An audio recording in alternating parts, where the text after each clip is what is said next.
Hi, everyone. Thank you so much for joining us.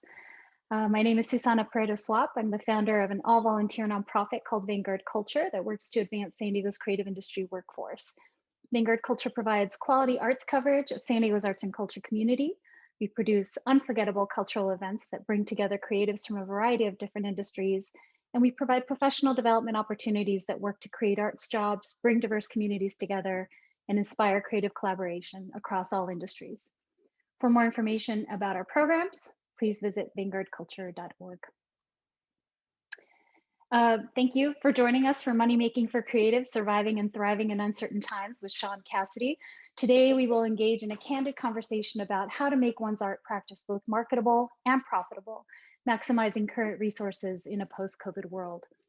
This program is part of our professional development series. We're very happy to acknowledge our partners at Idea One, the City of San Diego Commission for Arts and Culture, the Parker Foundation, and our wonderful program sponsor, Jack Lample, for enabling us to produce free programming that provides resources and opportunities that help creatives make a living doing what they love.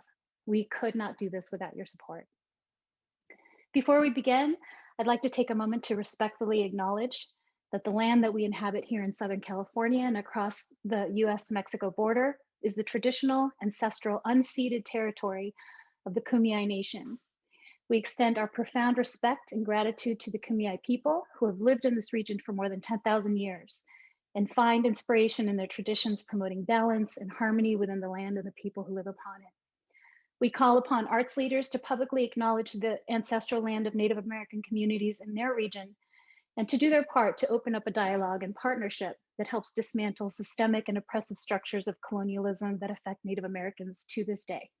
Throughout this conversation, we encourage you to use the chat box to introduce yourselves, connect with one another, and share resources. This is the place where you can also submit questions to our speaker, though we may not have time to answer all of them. And with that, it is my pleasure to welcome back our Forum Professional Development Series to our Forum series, Mr. Shaun Cassidy. Shaun is an international business growth strategist within the digital age with over 30 years of experience in business development. He holds 20 plus years of experience in the fields of sales and marketing, e-commerce, and social media technologies.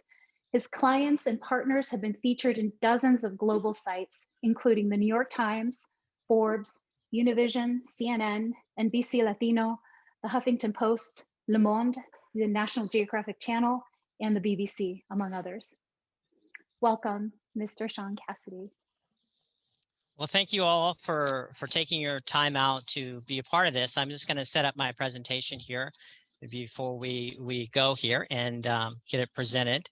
And then we'll have a major Q&A session right after this presentation. So it'll be very interactive. I'm a very interactive presenter. Please go ahead and take this moment to introduce yourselves on the chat. Say hello, tell us what you do, share your links to your website.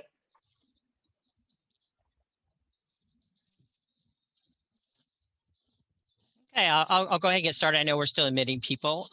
In this section of my presentation, I'm going to be covering basically 5 regions, and then we're going to go into a major Q&A with the people that are attending this webinar here. So I'll be talking about power storytelling, strategic partnerships, using the tools, money making, and creative innovation.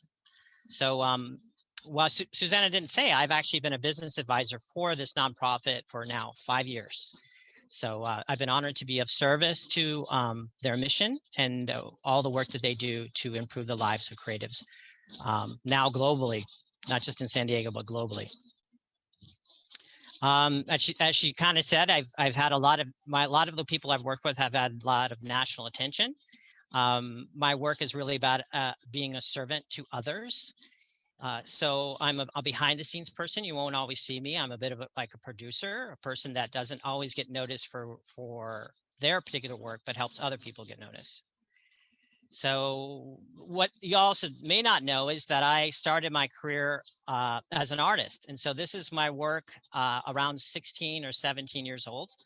I started painting and drawing at 4 years old when my father passed away in a car accident. So it was my way of therapy, I guess. And I produced a huge amount of artwork by that time. I was about 18, and I was very fortunate to earn a scholarship to the School of the Art Institute Chicago. I was living in Chicago at that time. And this is my early years basically as a creative before I became a business creative, basically a business person. And this was my formative years in the creative world in Chicago. While I was at the School of the Art Institute, I had student jobs, many of them, because I was putting myself through college, and I also had jobs inside the city. So the urban city taught me a lot about who I am and gave me a lot of my life experience, the urban city of Chicago. I was lucky enough to actually be part of the Film Center as a student manager, which is now the Gene Siskel Film Center. So that's the very well-known film space in Chicago that later was named after him after he passed away, of the very well-known film critics. So at that space, I actually got to meet a lot of very well-known filmmakers and developers and creatives because I was actually managing the space for the Art Institute. The reason you should even listen to what I have to say, because Susanna said, I'm here, I'm an advisor. But oftentimes there's a reason to say, well, why would you even listen to what this person has to say? So a little bit more about my background. After I went to the School of the Arts in Chicago, I also attended University of Illinois and put myself through college. After that, I did something kind of radical as a creative. I went in the Air Force. I went in the military. And this would change the course of my life. I tested well, and they basically put me in a classified area at the Air Force Personnel Center in Randolph Air Force Base to do computer work for the military. This is early computer work on classified work on computers for the Air Force. So I was trained basically as a data scientist, and I worked in the Freedom Information Act and Privacy Act for the Air Force, which is how the public request information from the government. I was literally the person redacting classified information, whether or not it was being released to the public or not. So I became a very strange person, like a data scientist, after my serving in the Air Force. I did my career in the Air Force, got out in Texas, even though I'm from Chicago, and I got picked up by a startup, which was called the internet company called Travelocity. So some of you might have heard of them. They're now owned by Expedia. And that was the beginning of my life learning about everything in the internet and how e-commerce would work and how things would be sold. It was one of the first companies to actually be about solely travel and e-commerce. And it's one of the earliest companies to do it in all of America. Way before Amazon was even selling products and services online, there was Travelocity. So I was part of the very early aspects of online selling. When I left Travelocity, they did about $10 billion in online sales. So I knew that the world would change, and that's been a very long time ago. So I knew that the world would change after I experienced what kind of money they were making as a startup, and then got bought out, and then got bigger and bigger, and then got larger. While I was at Travelocity, coming out of the military, I was part of online forums before social media existed about the future of the internet. And within that online forums, there was a lot of people like me that were basically hackers. I'm basically a government trained hacker, but there were people that were hackers, and there were people very interested about the future of what the internet would do to our society. They asked me to be part of a beta test, which back then nobody knew what a beta test was, for what they said would be the first social media. And of course, nobody knew what social media was either. And that was LinkedIn. So I became one of the first, maybe 100 users of LinkedIn, and one of the first 100 users of social media in general as part of the beta.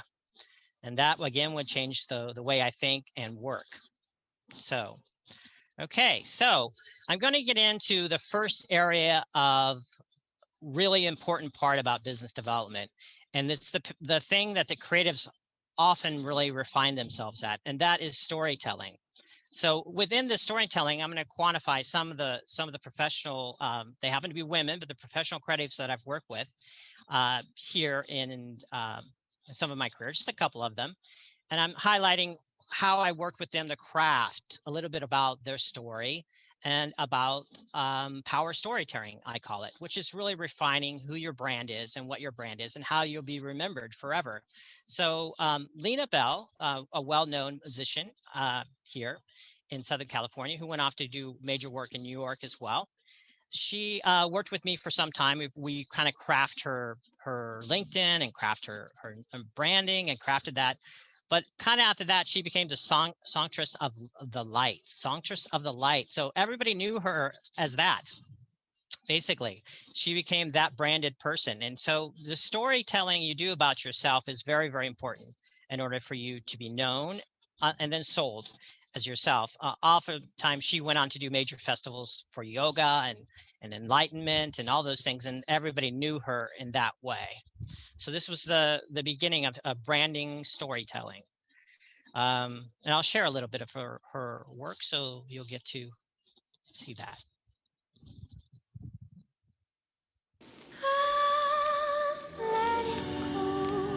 Of all that doesn't serve me, I'm cutting ties from all who don't deserve me. So quite a beautiful and angelic voice she has, rarely gifted, classically trained, and then went on to be more in the mainstream. So.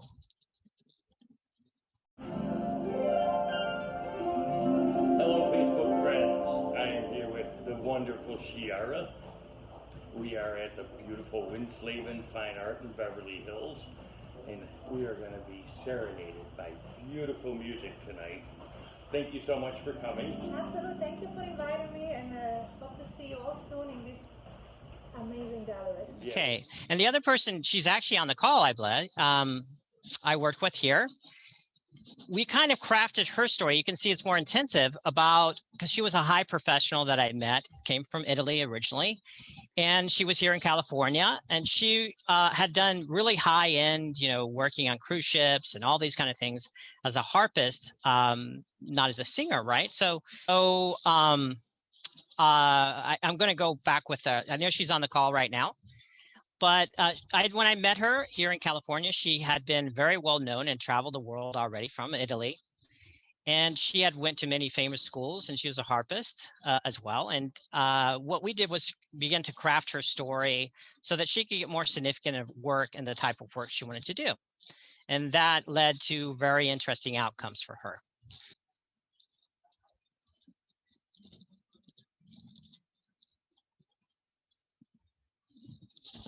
So can everybody hear me?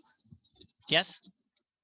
Okay, so we'll continue. I know I'm having a little technical issues with the videos, so we'll continue if the videos are not working, but we'll continue with that. So we'll go into the Q&A after that, so I'll be able to do that. This is another example of power storytelling that I was talking about, and this is another person I've worked with. Her name is Scarlett Santa Maria. And basically, when I met Scarlett, she had developed her own show for the local college. And it was just for DJs. And I'd said, this was amazing. She was just interviewing DJs and talking to DJs. And she was a DJ herself. And she was a one-woman show. So I helped her kind of craft how she would develop her own area. This became profound later because when the pandemic hit, they closed down the university. And she couldn't do her show anymore. So I had already set her up with a spot to expand her show outside of the university. And that's what kind of happened for her after that. She was able to keep doing her live show and expand her live show. And this is her doing her show right here. This is her as a very well-known female DJ here in Southern California.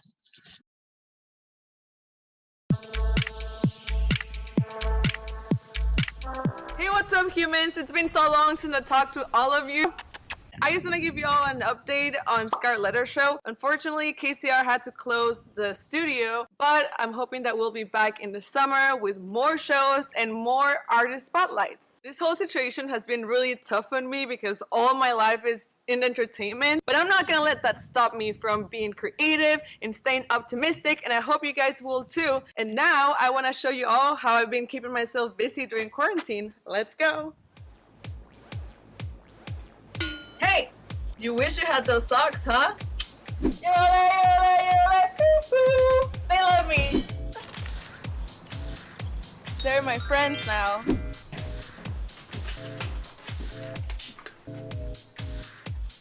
Best neighbor ever. Oh my god, it's my girlfriend! I wanna go out! Woo!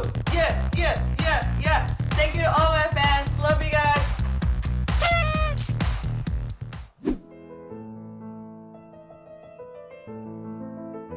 Hey, you're not supposed to see that. Go away.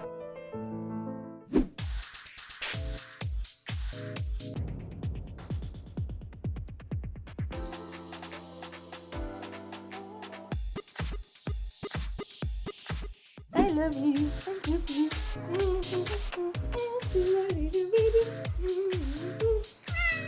And that was it. I hope that you guys enjoyed this video. I just wanted to put something out there to lighten up the mood. I know we're experiencing difficult times right now, but there's still so much to be grateful for. And I appreciate all of you that have been checking up on me. So thank you guys. I hope to see you soon and be safe.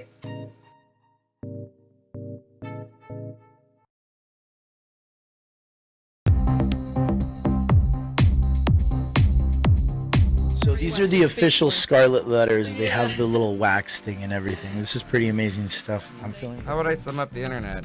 The internet's a really good place to, you know, connect with people and find information.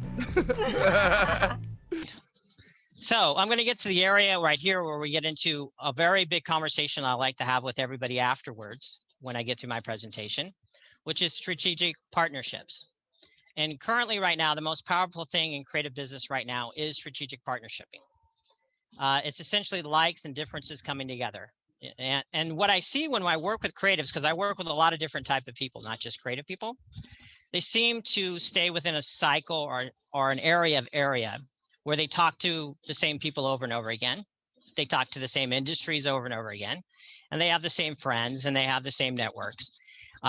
In order to actually expand out in business, you have to break this cycle and you have to communicate outside of your network so that your work can go into a larger level of distribution. This I'm going to get into a lot with as we go on with our presentation.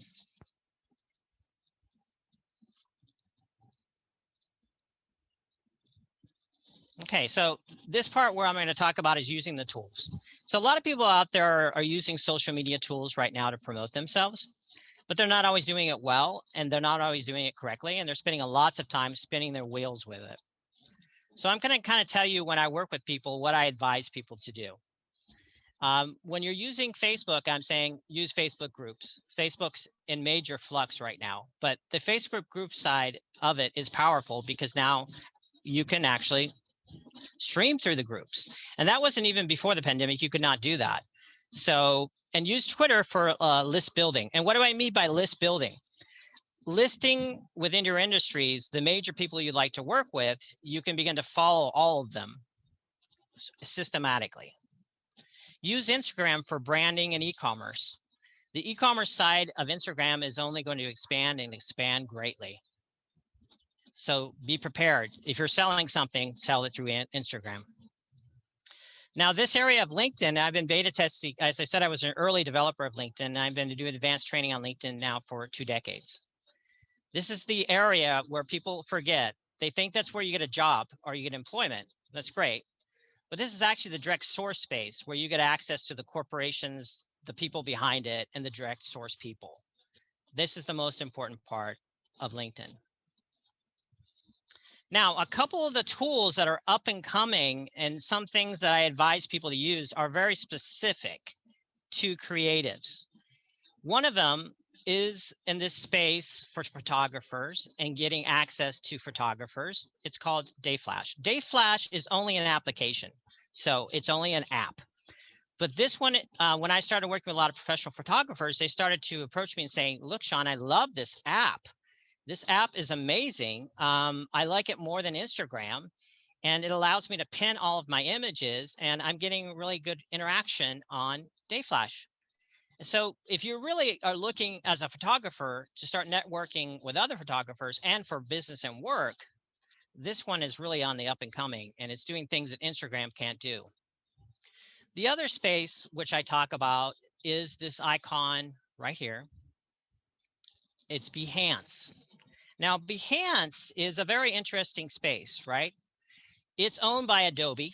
Everybody knows, if they're in a creative, Adobe is a huge mega company, right? But Adobe allows you to do a personal portfolio, complete web design through Behance, and set up everything through Behance. Now, what's really interesting about that is that it has a whole area of employment within Behance. So you can have a complete portfolio within Behance and also promote yourself into the creative community of 10 million users for employment. The other one that I like to tell people about is Deviantart. Now, Deviantart is this icon over here. Deviantart is a pretty cool space, especially in the comic space and the graphic space and the illustration space. It has 40 million users, and it has a really interesting art-centric community. It allows you to really promote, exhibit your work in general, all kinds of artistic work. It's really great for digital artists, and the community is owned and as a parent by Wix.com. Now, Wix.com is one of the major areas that artists use to create websites. You know, it's a website development, Wix.com. And the other one that I often work with through the creatives, which I like a lot, is called ArtStation. And ArtStation, one of my favorite areas, it allows you also to have a complete portfolio and complete portfolio development and a job space and a showcase space for games, film, media, entertainment, anything you are in your creative area. It allows you to do that.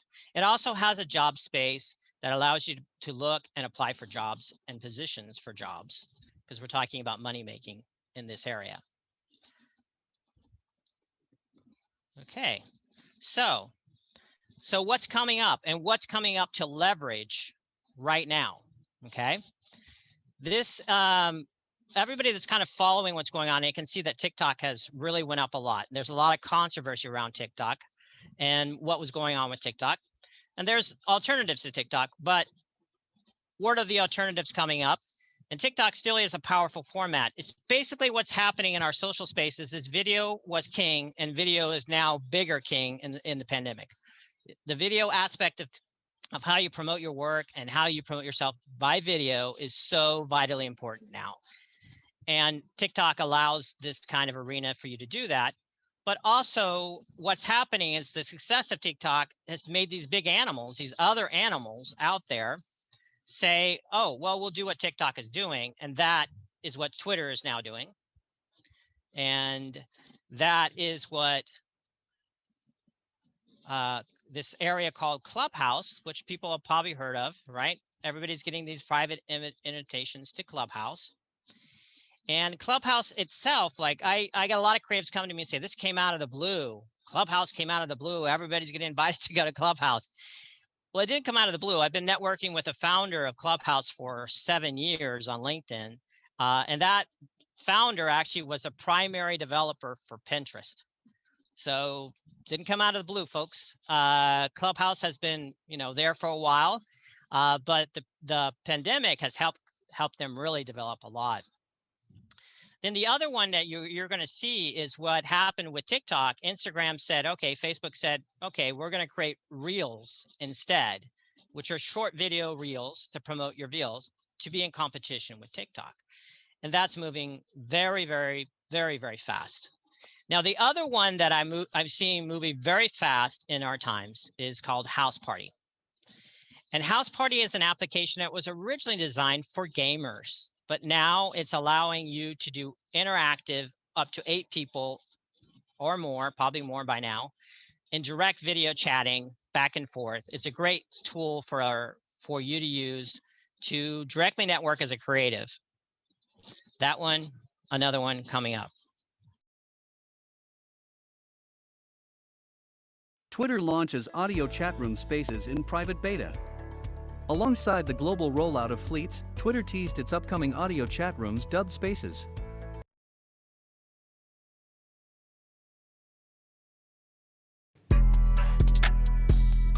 That's what music is about. That's what gaming is about. And that's what caffeine is about. Basically, this is like TikTok, but for Instagram. You can record and edit 15-second multi-clip videos with audio effects, and you can also share these reels with your followers on your feed, or even the Explore tab, where you can get even more engagement and more of a following going on your Instagram.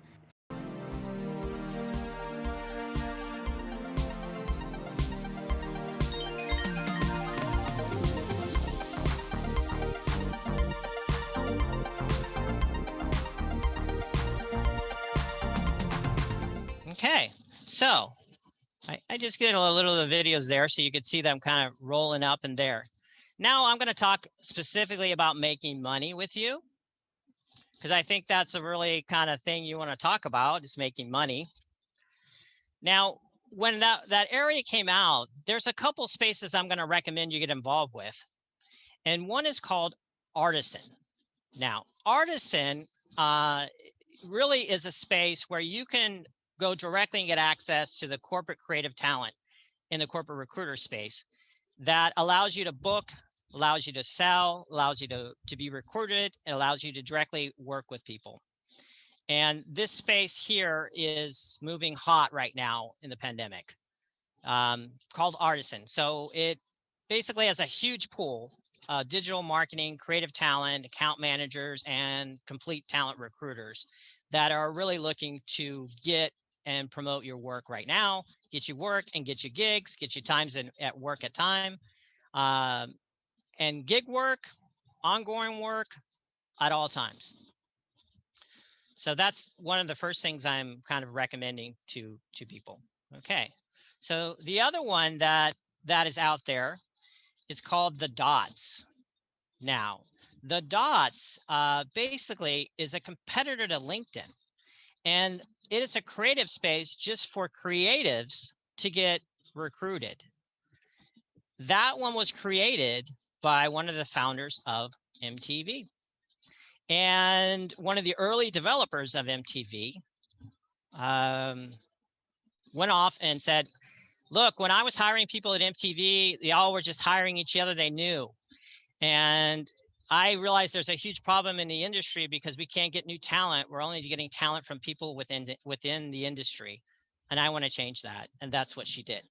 She's actually Australian though. But anyway, interesting. So that's what happens, called the Dots. We're an online network for creative professionals. So when people do have amazing creative ideas, they can build the team to make those ideas happen.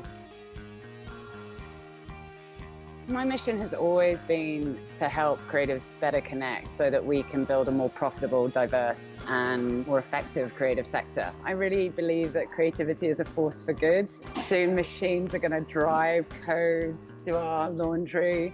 The kind of last thing that humans are going to be good for is creativity. So we help harness that community for creative professionals. When I was working at MTV, everyone we hired were just mates and mates and mates because it was the easiest way to hire people. It was the easiest way to find creative talent.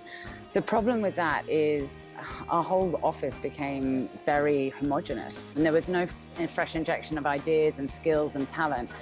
And why I think it's really important to build diversity within the workplace is because that's when you get real great creative outputs. So I saw MTV really go from like the pinnacle of creativity to down here in terms of creativity, basically because of that. So I wanted to bring a platform that helped people connect and commercialize in a better way.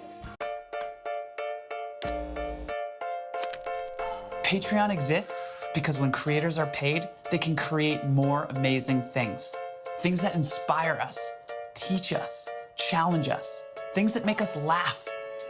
Patreon is a membership platform that makes it really easy for creators to get paid. We're using the idea of patronage, which is actually a really old idea. Exactly, Jack. If it weren't for patrons, we wouldn't have Romeo and Juliet or Mona Lisa. Mozart, Shakespeare, Da Vinci, they all had patrons, mostly aristocrats who paid them to create so they could enjoy their works and brag to their friends about how cool they are for supporting creators. Yeah, so it's kind of like that, but better. Creators of every kind, podcasters, YouTubers, musicians, writers, allow their fans to become patrons or members. Patrons set a monthly subscription style payment for the level of membership they want. Like for $5 a month, you get early access to content. $10 a month, extra videos. $20 a month, behind the scenes stuff. You name it.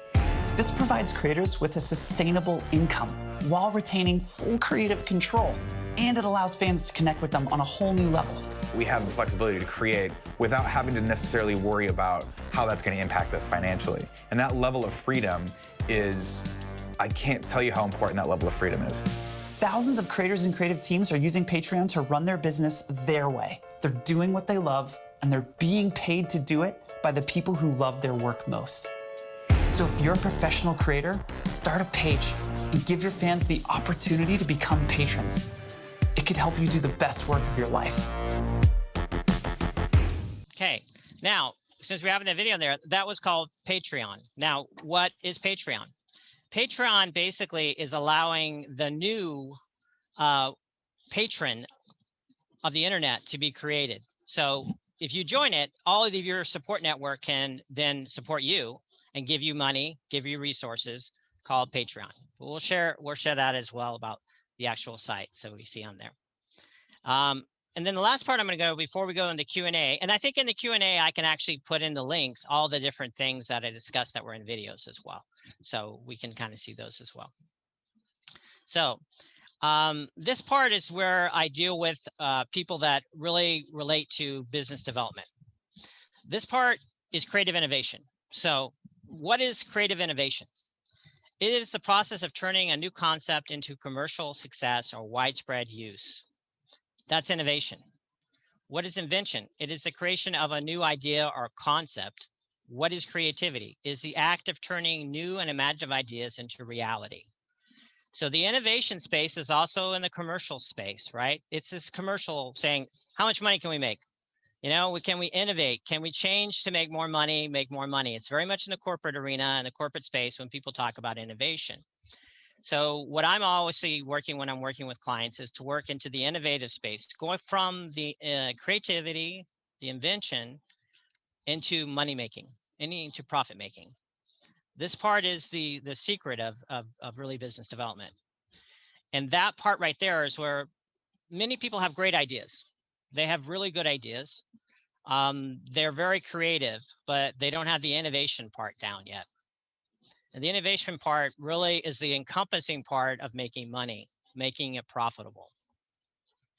And that's the focus I kind of focus in on that part. Okay, so within this presentation, I was able to kind of 3 women that I had worked with before. Some of them are on the profile. I'm giving them kind of props about the work they've done to create their own YouTube channels and create their own areas of what they've done. And this is where you can connect with me, right? Basically, I'm a person that you need to connect to me. You're going to connect to me on LinkedIn, because if you're going to connect me on LinkedIn, that's where I'm going to introduce you to other people. And that's where I'm going to introduce you to source people, because you want to meet people that are high level people. And that's where I keep high level networks. So if you want to talk to me or meet me, connect with me on LinkedIn. Okay, so let's kind of get to the point where we get with all the group now, and we open up the chat, we open up the interactivity. I apologize for any of the technical difficulties, but I think we'll make it up here in this whole Q&A session. So now we are open to complete Q&A. Okay, let's go ahead and stop sharing for a second. That way we can see everyone's lovely faces. And if you have a question, you may unmute yourself and go ahead and we will add you in. Or you can raise your hand and wave at me, or put it in the chat box, whatever you. And it's okay, this would be a perfect time to ask questions that are very specific to your industry and your craft. It's absolutely fine. We have people here that are involved in every different type of craft. So ask away, even if it's specific to your craft. Somebody else from a different industry may very well benefit from the answer. Jessica, it looks like you're trying to get in here. Hi, yeah. Hi. Thank you both so much for putting this on. This is great. Shaun, it's great to see your face and see you live and get to know your work and what you do a little bit better. I had two questions. One for social media on the rise is my husband works in the video game industry where it intersects with tech. He works at Niantic, so it's a lot of like AR, VR, more cutting edge stuff. And one of the things I'm observing in his work is a lot of the game devs are actually moving on to Discord servers. And I was wondering if so I have a hunch that space in that very specific niche may be on that list of like social media on the rise. I was wondering if you had heard of anything about how people are using Discord servers, or if that's like too specific. And then my other question is about the print on demand products, and what your thoughts are on how, because there's Redbubble, there's Amazon is making them now. I think Redbubble is one of the most successful. There's Society6, et cetera, et cetera. So what are your thoughts on Discord servers and print on demand products? Because like that's what I'd like to do, is just fine art painting and art printed products. And I think a lot of fine artists visual artists are into the printed products. Thank you for taking my questions. Okay, I'll unmute myself. So, great questions. The first one I'm going to tell you is that you're onto something big with the Discord area. I was working with a CEO in Los Angeles, and there's a company called Superworld in Los Angeles. And what Superworld is doing is they're heavily into that space. And what they're doing is effectively selling real estate across the internet. So you can buy through cryptocurrency the actual Eiffel Tower, and everything that comes out of the Eiffel Tower, you get money through cryptocurrency through it. So they're basically disrupting the real estate sector in the digital space. Company's called Superworld, and they're based in LA. So if you want to understand what's happening, they're doing it the best right now and what you just described. And I'll, get with me later and I'll make an introduction to the CEO for you, since I think you're based in LA as well. Okay, so the other question you had about the print on demand, that's hot, but that's also bigger hot just for not just digital artists, but in general for people that are branded artists, right? I think that's really hot. I think everybody should be looking at having an Amazon store. I mean, Amazon's making wide fortunes right now in the pandemic. It's not the only one you can have. You have a Shopify, you have all the, there's a lot of different options you have for that space. But when I work with people, I think e-commerce, you need to have an e-commerce strategy, and you need to be talking about e-commerce at all times. E-commerce in itself it will allow you to have financial freedom. It will allow you to have complete financial freedom and set your own time if you have one successful e-commerce product, just one. It doesn't take a lot, just one, and you will have financial freedom from that and be able to set up your life in a different way. So yeah, I would move on to that and move on it aggressively. Don't hold back on it. There are several. So I know she's going to ask you. Do you have a follow-up? No. I just wanted to give people a heads up that there's a huge copyright issue for your images or your printed patterns when you create put it into an Amazon store. So if it's something that you have an emotional attachment to and you're going to get really mad when it gets knocked off, don't put it in the Amazon store. However, if it's something where it's like your logo or something and you want to have it on like, leggings and prints or whatever, that works. But the copyright thing, it's so big on Amazon, they don't enforce copyright infringement stuff. So Redbubble is, from my research like 7 months ago, Redbubble is the next biggest, I think. And so yeah, just watch out for the Amazon store. But the reach of it is so massive that like I'm gonna do it with some stuff I'm not attached to, simply for the exposure. One thing I would like to add is that make sure that with those print on demand companies that you are satisfied with the product. So don't just assume that it's going to be the quality that you hope and then get it sent out to people's doors, because that's going to be a representative of your brand and you know, your professionalism. Through Vanguard Culture, we attempted to work with Shopify, and you know, it deals with dozens and dozens of printmaker or you know, printing companies, and consistently, and we picked like the top rated 5-star folks, and consistently everything we printed was horrible quality. It was terrible quality, and I'm just so glad that I actually, you know, asked for a sample before I just started, you know, selling merchandise, Vanguard merch, you know.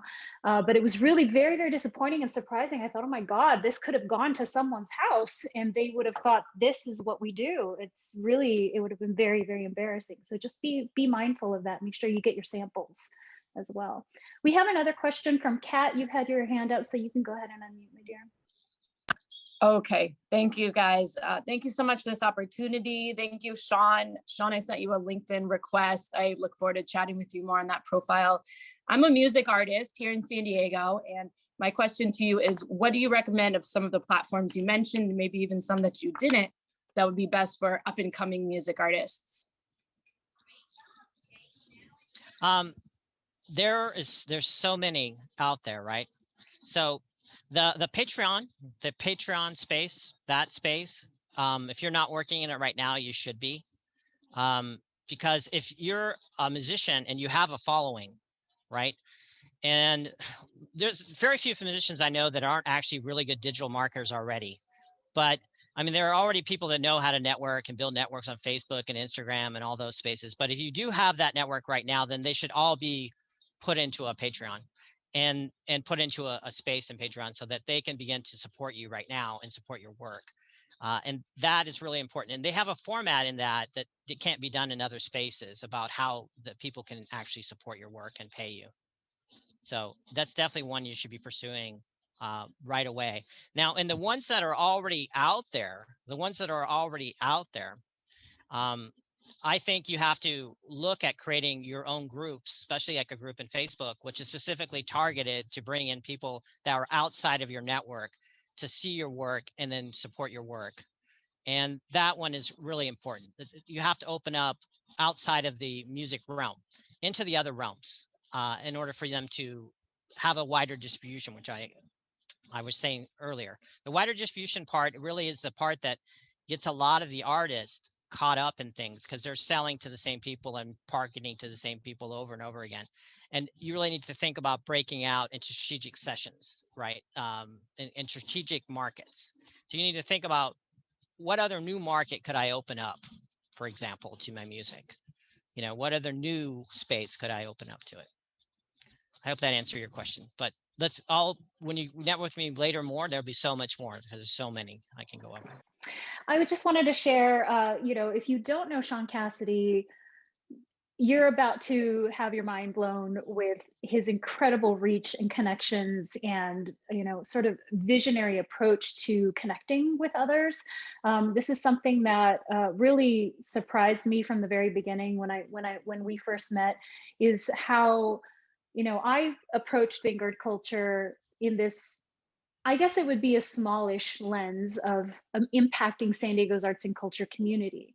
And consistently, he has brought me outside of ourselves and said, wait a minute, whoa, there's a whole world out there. You're forgetting the whole world. You know, don't just keep yourself in this space. And, you know, thanks to him, he has connected me and suggested that I connect with all these different individuals that would take our space broader. And, you know, since I've known him, we've reached a subscriber base of over 15,000 subscribers. We're getting 7,000 to 8,000 hits a month on our website. We were featured on the National Geographic Channel.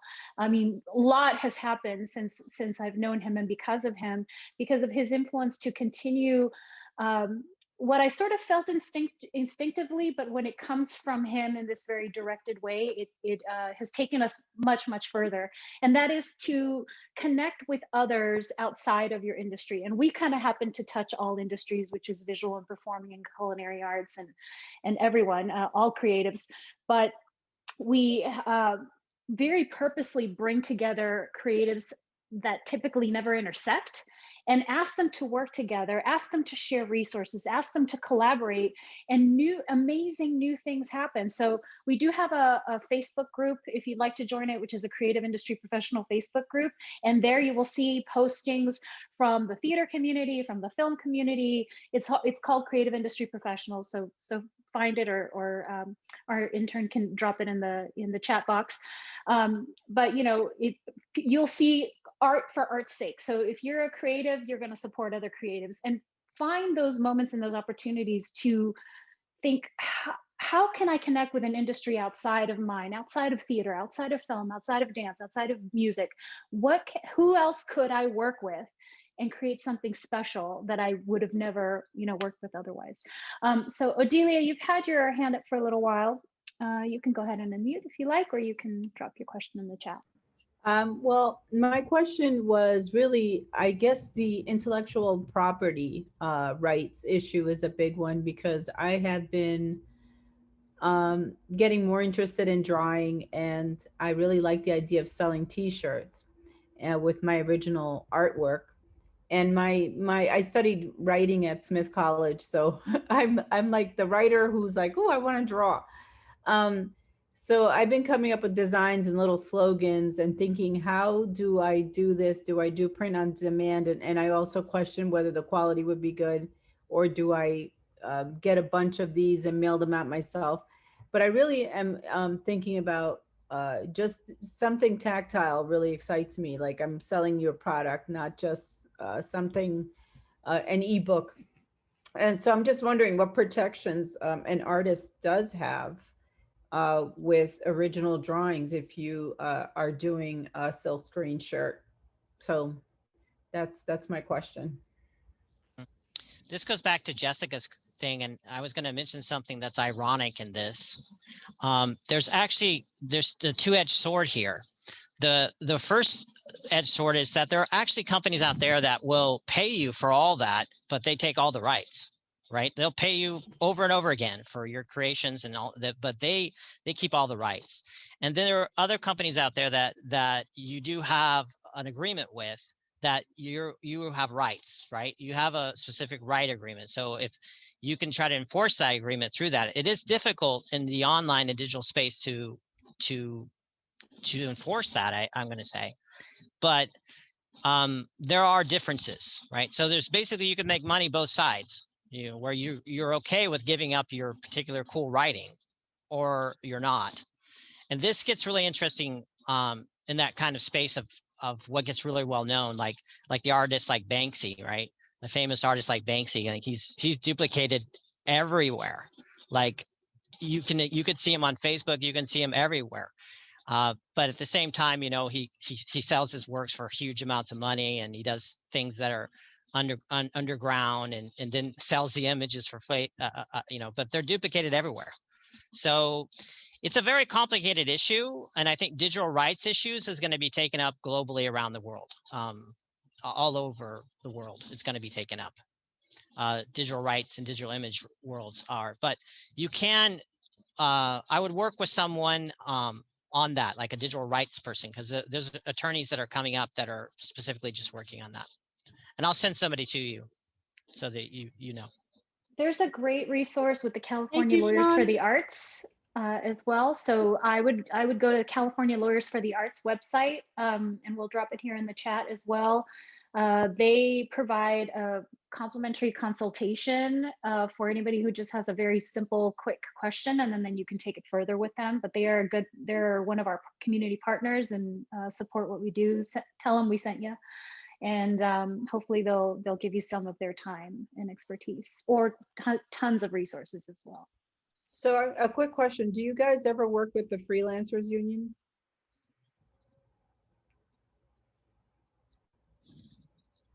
I'm not familiar with them. So yeah, I'd love to. I know that there's a bunch of folks that are fighting the AB5 and dealing with the sort of those limitations, but I'm not familiar. Okay, I'll put the would link love to connect. Thank you. Thank you very much. Does anybody have any questions either in the chat, or please raise your hand? Let's see if we've had dozens of wonderful, I love that you all are introducing yourselves. If you have a LinkedIn account, definitely connect with one another via LinkedIn. Shaun, I'd like to have you talk a little bit about LinkedIn. People don't really know how to use it. They don't really know what it's for. You know, some people think it's like another version of Facebook. Like, why would I even have LinkedIn if I already have Facebook and I'm connecting with these people? What's the point of it? And I'm doing it sort of tongue in cheek because I already know, and I've used it quite a lot thanks to you. But talk to us a little bit more about that as a resource. Well, when I was part of the beta of it, the beta of that software, I was asked to basically break it or hack it for the company. So this is what LinkedIn, people think LinkedIn is. It's a recruiting space. It's a job space. They think that's where you put your resume, or like an interactive resume. And yes, you know, that's how they make their bread and butter. But what LinkedIn really does is get access to the corporate sector. And there's really no other software that has that ability to do that. It can get access to the vice presidents at Apple. It can get access to PlayStation. It can get access to Facebook. It can get access to any corporation and anybody that works inside that corporation. That's one of the major reasons that you should be using LinkedIn. And when I put on there source people, it gets you access to source people. So all of us really, as we're talking, are brands. We're all brands, right? So in life, you need water, they say, and you need shelter, they say, and you need food, or you may perish, right? So everything outside of that really is like your shoes and your jewelry and your clothes and all that stuff is a brand. So how do you get access to the people that made the brand? And that's where you get access. You get access on LinkedIn. And that's why LinkedIn was bought for $36 billion by Microsoft. That's the reason it was bought for $36 billion. And it's the largest Microsoft buyout in the history of Microsoft, because they wanted to control all the corporate data and all the corporate recruiting worldwide. So what is LinkedIn able to do? LinkedIn is able to get you access to the people who can pay you directly, or get you access to the people who can get you the influence to get access to other people. That's really, really important about LinkedIn. So that's one of the major reasons that you can kind of see and understand what that means. So if anybody has further questions or deeper questions about like their own industry or their own areas and related to that software, please shoot those questions to me. Oh, sorry, There you you guys. No worries. I wrote this too. I can't really speak very loudly, but I wanted to know, my question to Shaun is, we have to do marketing or we're going to starve. I'm trying to rebrand the company and I wanted to know, what do we do with a low budget, you know? Okay. Yeah, a lot of people are talking to me like this, asking me the same question right now, like how to budget, how to market, very lean. Well, first of all, you're going to use all the free formats first. And there's certain things you need that you probably need to invest in. And if you don't have it, you need to have at least a branded image or logo or branded image of yourself or your business or your area. If you don't have that, that's one thing you need to invest in. But you don't necessarily need to do that. You could actually do collaborative partnership with designers, a collaborative partnership with all other creatives, and then create a group that promotes all of them together so that they can help you build out. So that in itself is what strategic partnerships are about. And I said that's the single most important thing we have right now in our society in this current moment is strategic partnerships. So if there's a thing you feel you can't do, which I'm an empowerer, so I believe I can help people do a lot of different things they think they can't do, then you really need to create a network around you that solves that problem, right? That actually solves that problem, and then work through them back and forth so that they win and you win, creating a win-win scenario through the strategic partnership space. That's actually the least expensive way to build brand, and it's the most powerful way to build brand because it lasts longer term than the one-off, because the relationships build from year to year, month to month, day to day. So oftentimes what's around you, you have to bring it in and then and ask the question to people about that. Right now there's tons of people that want to intern to do these kind of help with people as long as they get credit and internship, right? So that's another area where you should be looking at developing your own intern network, 2 or 3 interns. I can speak to that. We've had an incredible pool of talent from a company called Handshake. So if you're a 501c3 nonprofit, you can apply to have internships sent to you, intern opportunities sent to you, and not internship opportunities, but interns, potential interns come and support you. It's called Handshake. And so you can select which universities you sort of gravitate to. We've kept it regional because typically we do meet in person, but they've provided an incredible pool of talent. You can be very specific, like I'm interested in having an intern that works in the communication sector or PR and marketing, or humanities or the arts or whatever it is that specifically you're looking for, theater professionals, all of that. So, and they get school credit for their work. They are interns, so you do have to work with them and mentor them, and they do have to learn something and get something out of it. They can't just be sort of gophers and, do the grunt work. They also have to get something out of it. But it's always been incredibly satisfying on my part, where I learned so much because I'm not a zillennial. I don't even know what the Zoom generation is at this point, but that's not my generation at all. And so I've learned so much about social media, about trends happening, about things that we need to be paying attention to, and it's opened my mind so much. So Handshake is a great company to look into. And even if you're not a 501c3 nonprofit, you may want to partner with a 501c3 nonprofit that, so maybe you find some common ground with them and they can support you and, gather an intern that would also support your efforts because it benefits that organization. There's fiscal sponsorship, I'm not sure that you could apply through a fiscal sponsor to this program, but it does have to be a nonprofit or a business. Sorry, I should have said that as well. I'd love to get a sense of your biggest challenges right now as creatives. What is it that you're having the hardest time with?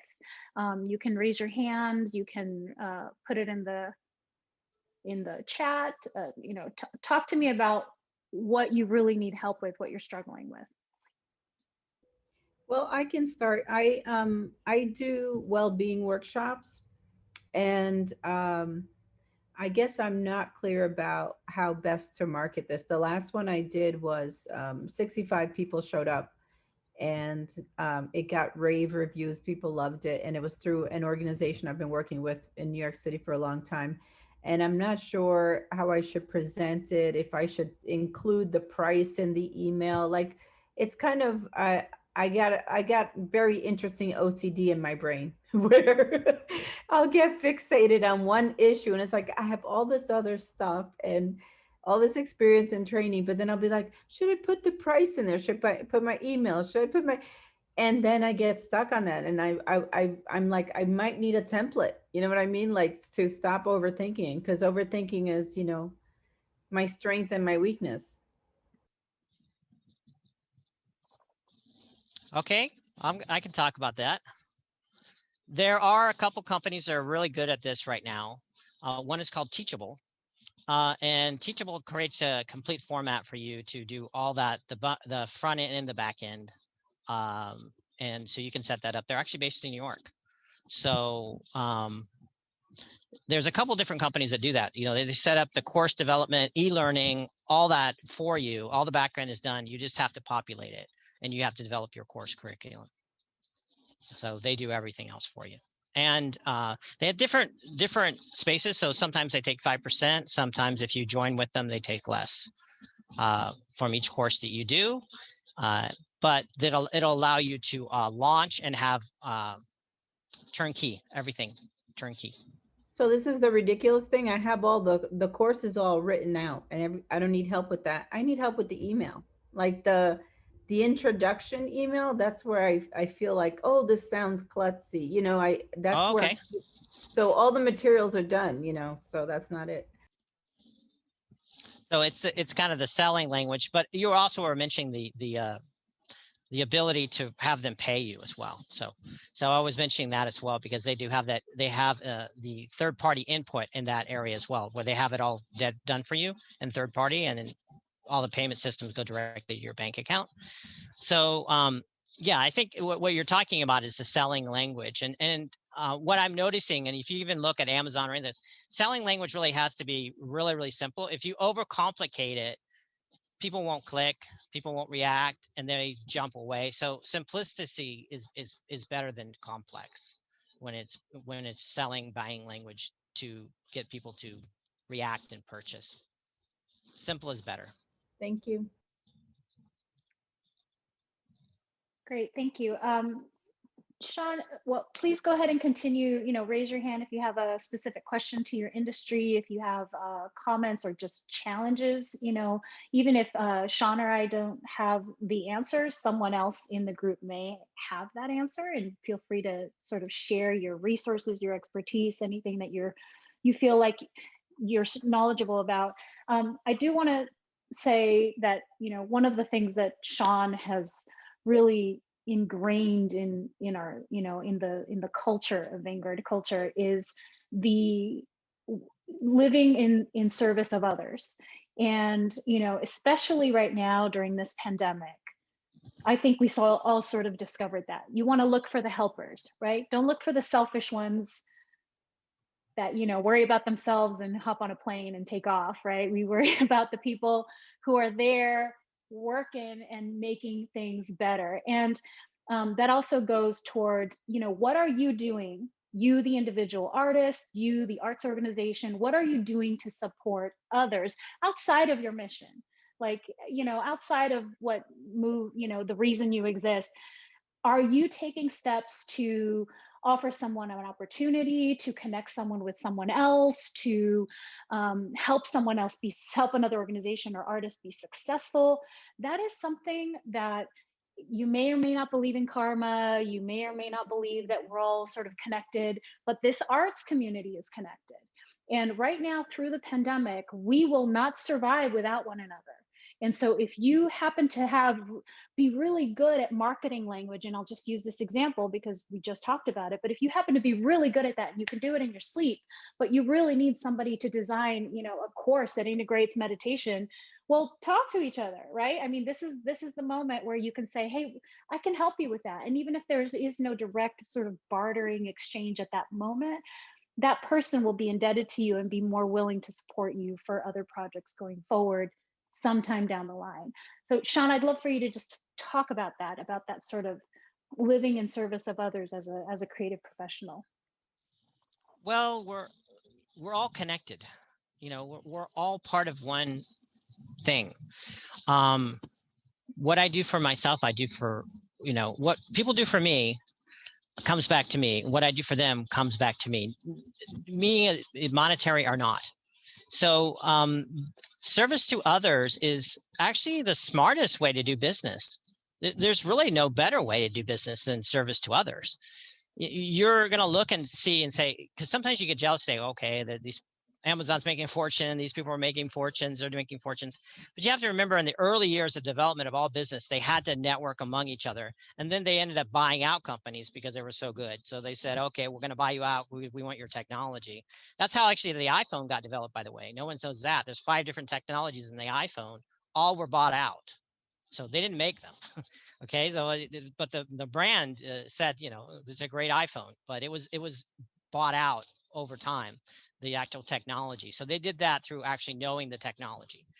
But overall, the service of what I mean by that, that's why there's 2 things to that. There's the fear of not networking, the fear of approaching people, the fear of approaching people you really admire or respect, and looking out into the world and go, I think they're really doing it well. I should approach them and ask for advice and ask for input and ask for guidance.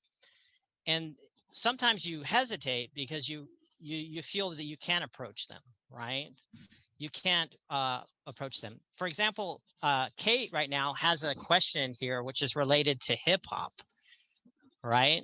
So I'll tell you right now, Kate, I'm networking with somebody in LA who was a very, very, very, very famous rapper, But that very, very famous rapper also created a VC, an investment space to develop, and started buying out corporations and companies all over the place from hip hop. Okay.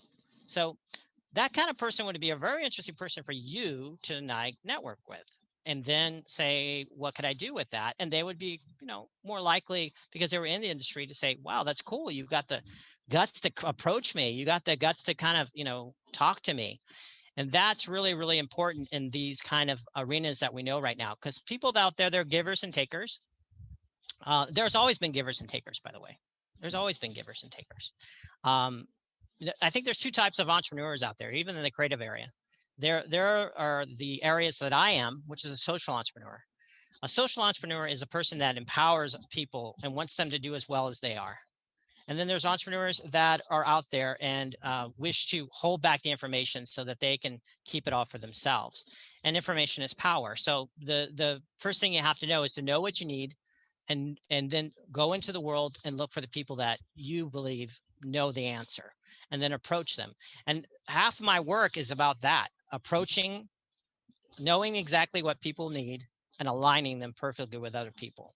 That's more than half my work as a business strategist, right? And more than half the success of the people I work with in business strategy is that part. They have to hook to the right person, but they already have a great brand. They already have good work. They already have done all the work. They just don't know that that person exists.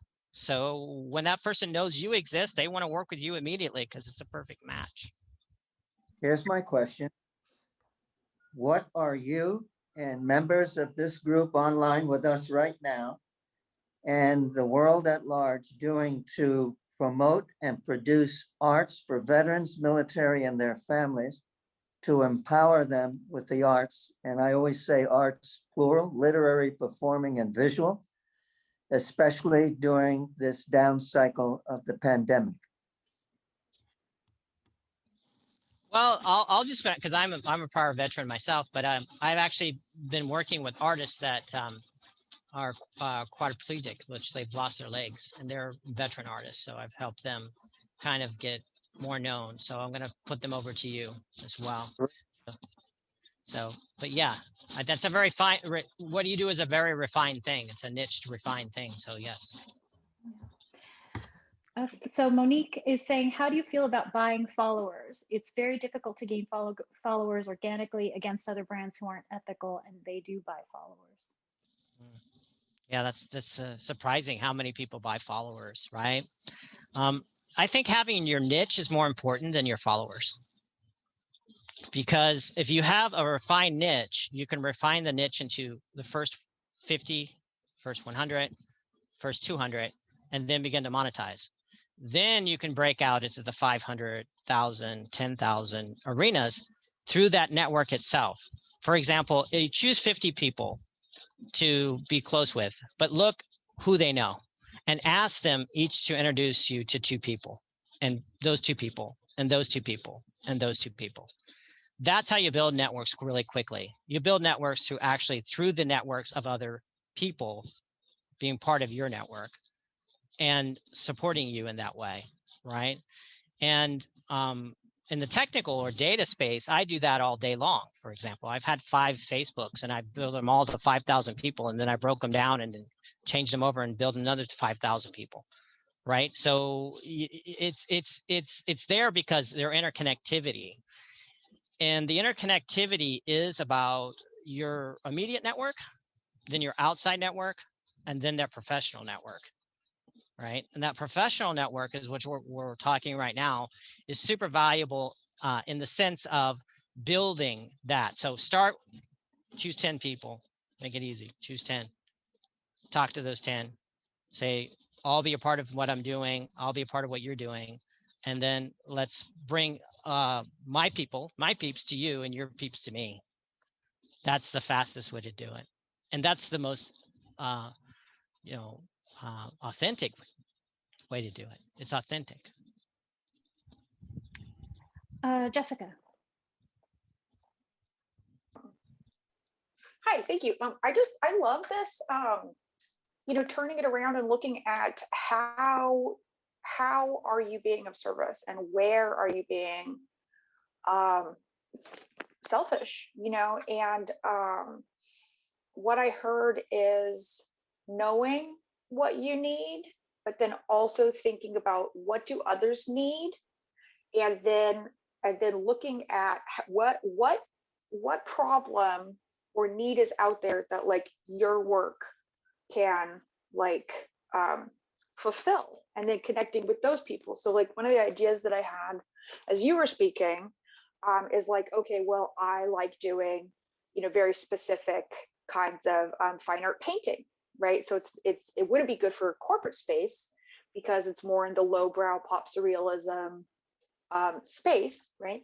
But what might be good is for me to reach out to people who are younger interior designers, right? So that's like, I think like that thing. And so I'm really just getting like that you're driving home that like cross-pollinating with your actual niche first, and nurturing those relationships and going through those warm connections first sounds more effective than just going out into like the biggest, broadest like business network. So I just guess I just wanted to like reflect that out. And then one of my problems is that what happened for me is I got really burnt out on not doing social media like the right way. And so it was like huge energy output for tiny results. Okay. And it's just not sustainable. Right. So I mean, I know there's a lot of articles and stuff about like pick your platforms because you're not going to do a good job on all of them. Right. Which is the same thing as like same energy as like nurture your own niche first. Right. So I'm like, okay, well, I pick Instagram. I'm going to try Facebook. Not sure about the other ones yet, but I know Instagram. Okay, cool. I'm gonna start up doing that again, right? And I absolutely agree with you 100% on the video thing. Like even if it's a video just of your painting, like it's video is everything, right? And then I'm looking at like, okay, there's the video in Instagram, there's the video in the Facebook groups. I'm starting to work Facebook groups. There's video on YouTube. There's your posts. There's your actual sales posts. There's your different sort of like all your stuff that's your marketing funnel or whatever, right? When I look at my pipeline of like how do I deal with like, say, making a video and making content and then posting it to like YouTube or LinkedIn or Facebook or Instagram. It's like, where do I make the video first? And then how do I make an efficient pipeline for getting my content out there, right? Like, and I know that's like a complex question, but if there was like a good resource that that talks about these like lean pipelines, does that make sense? So it's like I want to leverage my content, and I want it to be that like, okay, I know I shoot my video, I post it to YouTube. Inside YouTube, there's share options that go to Facebook and Instagram and da. Or is it that I shoot my video inside Instagram Reels, and then from there I share it, right? Like, so I don't know how to do the multi cross-platform thing in a way where it's smaller amount of energy output and a larger impact. Can you help me with that? A lot of people get confused about like they want to spend a lot of time in different formats, right? I think about information not the formats. Like, I don't think of Facebook as Facebook. I think of it as a data space, informational space. And I think that all of the social media is that same way. Even though they have different abilities, they have the same area. But there are several different applications now that allow you to broadcast through all those different ones at the same time, right? So you could broadcast live on LinkedIn, broadcast live on Facebook, you could do all the broadcasting through one different application. There are several different ones that are now out there, and they're expanding, by the way. All of them are expanding right now. As soon as when I mention applications, I preface this because buyouts are happening rapidly right now, and mergers are happening rapidly. Like as soon as I mention it, the company could get bought out like next week, and then they become part of Facebook, or they become part of Instagram, or they become part. It's really happening that quickly. So I mean, there's a massive amount of movement going on in that space. So, but I'm going to kind of go back and be rudimental with you, like 101 entrepreneurship with you. Very important part of what you discussed, right? And that's when I'm going to say, as an artistic person, you know, you put out this big circle, right? And you put it right on your wall, or you sit down that's what first thing I do with people is sit down and write everything out, right? But as I was talking, you found a very unique, tight niche, a beautiful niche. When you said that, I said, she just struck gold. You just like hit gold with that, because that's what you need to write out. You need to write out the refined niches you have in your skill sets. And the reason I'm saying it is that it is like a fingerprint. Artistic and creative people, they're like fingerprints. No two are alike. Okay. And so you have to find the power within your individual discussion that makes you unique, then go after the unique niches. And you said something absolutely true. The thing that will happen with the unique niche, you'll be more easily to monetize that than to try to monetize everything. If you refine the unique niche, you can own the unique niche, and you can keep expanding the unique niche, right? And by expanding the unique niche, you can monetize it to other niches. But if you try to be everything to everyone, one, people will not understand what you do and they will be confused. Two, you'll have a hard time monetizing. You'll get one-offs here and there, you get things up into here. So what you need to do is kind of really refine it. And when I work with people, I refine it to like about 5 different niches, not more than 5. 5 becomes a lot, okay? And what I'm looking for is the first 2 to make them good money, the rest of them to open up other money aspects for them over time, right? So I don't put everything in one basket. The conceptual in one basket. Like the thing you just mentioned was a hot niche. You mentioned a hot niche for yourself. So you refine that. So as soon as you go after that, you go to Google and you go, I want to know all the companies in that niche in my local market or worldwide. And I want to get access to those people. That's why I use LinkedIn. Understand that, right? I'm going to go access and get the vice presidents and the CEOs and the board of directors of that company. And then I'm going to organize them, all 10 of those companies, to me, all of them. This is where data is dangerous. Data is a very dangerous thing in the sense that you can control access to people through data. And that's, of course, why the social space has taken over news cycles, why it's taking over commerce, why it's taking over, the largest money in a pandemic. It's the reason they're controlling your data, right? They're controlling the data and your data, right? So they're monetizing data and intention. So you need to reverse it. You can see how it's done. You can do it for yourself, but you do it in a microcosm of yourself, not like this big company. Do it in the microcosm of yourself. Great, thank you. In the chat box, can you please share what are you, as an arts organization or as an individual artist, what are you really good at when we're talking about in the business sense? What do you know that you succeed at? Please add that in there. And then I would ask all of you to check out everyone's responses and see if there's someone there that aligns with your needs. Okay, very good. So we have people here in the visual arts, the performing arts. Talk to us about these performance spaces a little more. The virtual space is now the venue. Have you seen certain platforms be more successful? How is this paradigm shift going to change the future of, art experiences going forward, do you think? Well, the new paradigm shift for our venues will continue to forward, right? This new paradigm shift. Wow. New paradigm shift is a big word. I've been using paradigm shifts from the beginning of this pandemic. We are in a paradigm shift. This is not just a global health crisis. This is a paradigm shift. Our lives will continuously develop differently from this point on. This is a turning point in history we're in. So what do I mean by that? Like everybody's waiting for the normal or the new normal. You get to create that. You actually get to create that. There's no going back from the point where we're at from here. The reason there's no going back is because the transitional tech world has already taken over. So the tech space already has taken over exactly the way we're going to move forward.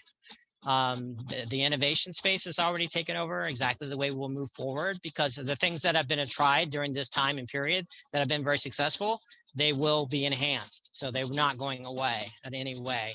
You know, the things you're getting delivered to your house all the time, there's a lot of these things in your life, they're not going away. They're only going to enhance. So we are in a new paradigm shift completely, but that also means we're in a great opportunity completely. Even as we have tech issues or sound issues or all these things, realize 5 years from now, all those things will seem like baby things, because we're going to have an interconnectivity that's even greater 5 years from now than we've ever seen worldwide. And it's coming at a rate that there's no way to stop it. There's absolutely no way to stop the rate of interconnectivity that's going to happen. And that's why it is really, really important for you to begin to look at, not just say, oh, I want to be perfect at Facebook, or I want to be perfect at LinkedIn, or I want to be perfect with these tools. It's really for you to say, I want to be moved like water. I want to be able to adjust.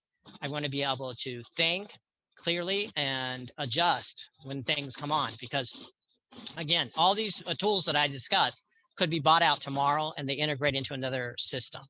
And that means you have to readapt and do that. So your adaptability factor as a creative is really the most important thing you have right now, is to look and be adaptive, look at refined systems, create the brand.